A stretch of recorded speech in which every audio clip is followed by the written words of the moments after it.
Hello and welcome to Michael Pepper Tech.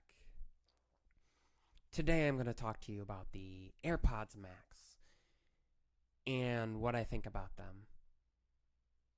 Well, I'm not going to get into pricing because with many products, I think pricing depends on the person and if the price matches the experience that they're getting out of the product. There are a lot of things in technology that one person may consider expensive and another person may not. And so I just want you all to consider, does what these provided to me provide that value to you? First off, I want to say the build quality. Well, some people have said that these are very heavy. I want to consider a couple tips for you guys real quick.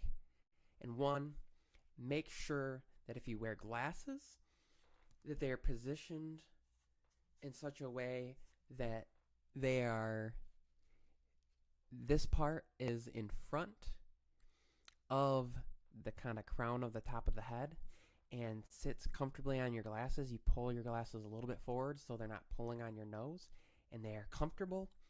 And I've worn these for like 8 hours a day like this, perfectly fine. Now, on the comfort level, I will say I have one complaint, and that will be that I do wish that the ear cups would come down further and that there were other sizes and headbands, whether it's from Apple themselves, which I doubt they'll do, or a third party company, that I wish that that was an option and it wouldn't be that difficult. The earpieces themselves, the ear cups, are removable, and I mean the whole pieces are removable. And of course, the ear cups can be swapped out for third party as well, which I have a set of those, and I will talk about real quick. The third party ones I have are made out of a different material, and while they're softer, that also creates a problem because it allows kind of a more pressure from these. Well, they don't create a lot of pressure, they are metal. It allows more of that to come through because it doesn't cushion enough, and they're not the same quality, and they don't breathe the same for me. And so my head gets really hot. With the Apple ones, I didn't find that so much. The next thing I want to talk about is getting a case like this that's nice and protective, inexpensive. I will try to put a link in the description below for that. It also puts them to sleep, and this one came with a little sleeve, which I have the cable here in. I got the cable, as you can see here. This is the headphone to lightning cable. And I also have the Apple cable here, as you can see. This one's been used quite a bit, and I think my son got some chocolate on it. So those are some accessories that I recommend. Those are some quick tips that I recommend. The other thing I'll say is that this mesh material here, if you put product in your hair or you have any issues with like overproductive dander or eczema, obviously because it's mesh, it's going to catch that. Fairly easy to clean and fairly easy to maintain and wipe down, as it's a similar material to what stethoscopes are actually made out of. Apple chose wisely with that. It's the same thing with the telescoping mechanism here. Next point I'd like to make is that the crown, or the controls that we have there, on the right earpiece we have the crown, and then this is the button to go in between transparency and active noise cancellation. Those are very solid. They stay put. They're not super easy to bump. And I like how the crown moves, and you can kind of hear a little tick, tick, tick in your ear as you're moving it so that you know that the volume's going up and down. You can change the direction, whether you want it to go forward to increase volume and backwards to decrease, or the other way around. You can change those in the settings, as well as the transparency button.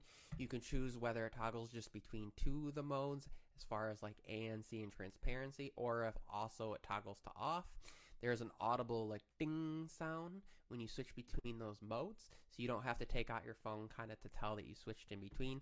There's also a sound when you put them on for them to connect. As far as connection, that's another point I want to talk about. Obviously, if these headphones are focused more so if you're in the ecosystem, because you get the benefit of you pair it to your phone and they show up on your iPad and your Apple Watch and your Apple TV or your MacBook or your iMac or whatever. They show up there in the settings ready to go. You don't have to pair them again.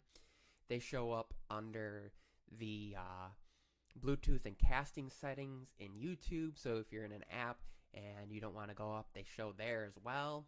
Also, what I'll say with that is go into the settings and turn off the auto connect, and that will save you a ton of headache. Also turn off the notification announcement. That will also save you a ton of headache. You can search those things in settings.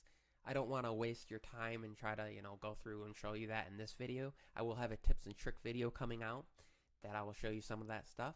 The next point I want to make is that if you are using the cable, at least the one that I am using here, it doesn't seem that audio levels are as loud as when connected via Bluetooth, and it might just be a way that they're limiting things.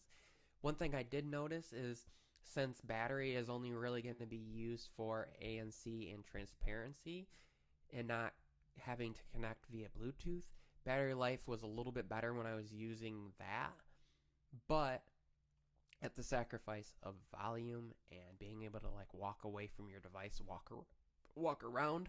Range, on the other hand, has been really good. Of course, I'm just in a small apartment, but like I walked out to our car and my phone didn't disconnect or anything. It was perfectly fine, going through the walls, and I'm not, in a stainless steel or in a metal or brick building or anything that's really going to block it. But, there's wood and there's things walls in between and things that can block it. Carrying it in my pocket, it's been fine. I haven't had any connection or disconnect issues. And so that's been kind of my experience with it so far. The other thing I will say is just look out for deals. There are a ton of deals going on right now out there and about. I know Best Buy has had deals. I know Amazon has had some deals. Used market. Don't be afraid of the used market. Of course, you can always replace the ear cups, if you're concerned about germs. Easy to clean. Easy to verify. If somebody hasn't had them very long, you can request the serial numbers so you can check to see if there's coverage left on them.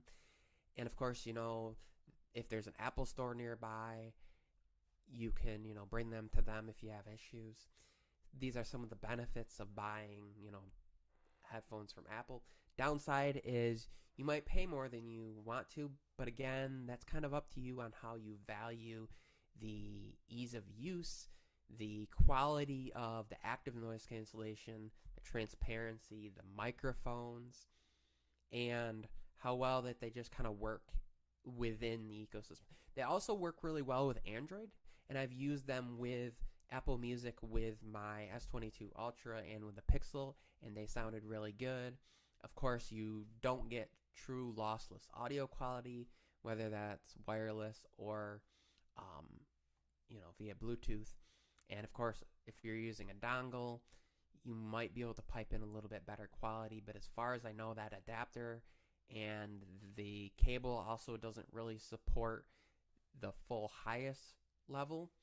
And so let me know if you own these or if you're interested, your thoughts down in the comments below. If you're new to the channel, please subscribe. If you like this video, give it a big thumbs up. My name is Michael Pepper of Michael Pepper Tech. I don't only talk tech, but I live it, as you can see. I love it. I enjoy it. And I'll see you all in the next one.